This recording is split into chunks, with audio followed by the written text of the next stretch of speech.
we now want to bring you an update on the EgyptAir crash from last month. Egyptian investigators say that the plane's cockpit voice recorder has been found and salvaged from the sea. Of course, Flight 804 was en route to Cairo from Paris when it crashed into the Mediterranean, killing all 66 people on board. Egypt says a specialized search vessel has found pieces of the aircraft in the sea.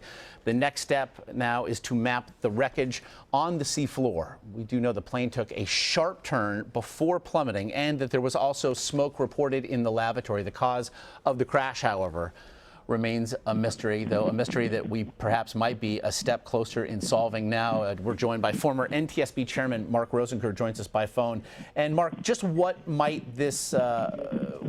what is discovered on the cockpit voice recorder provide? Well, this is a step closer to understanding what happened. If they are able to download the data which is on this cockpit voice recorder and then be able to bring it back up, they'll be able to hear the various sounds that were going on in the cockpit. They'll hear the pilots conversing with each other, trying to figure out what is happening and what they are attempting to do to maintain control of their airplane. We'll also hear warning sounds coming from the avionics. We'll hear bells. We will hear buzzers. We will hear if, in fact, they are moving switches around. We will also potentially hear any type of explosive sound, high-energy event.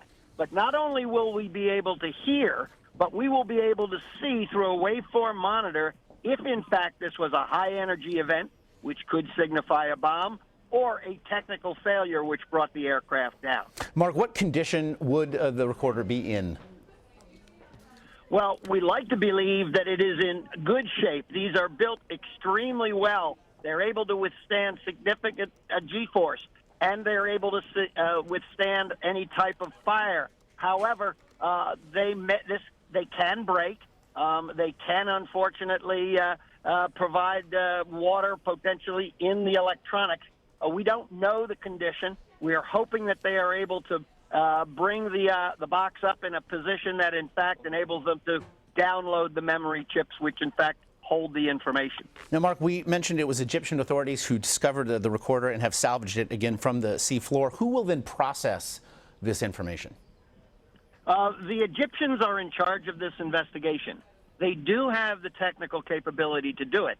However, the French, who, in fact, have this ship out on site, also have the capability back in their laboratories at the BEA, the French version of the NTSB. Their capability is second to none, along with the high quality, of course, of the NTSB laboratories, should they be asked to help. However, we also know that Honeywell is sending technicians to the site, and they're the folks that built this particular black box, and their engineers could be extremely helpful if, in fact, we find that this box had been breached by water. Mark Rosenker, former NTSB chairman, we, as always, appreciate your time here. You bet.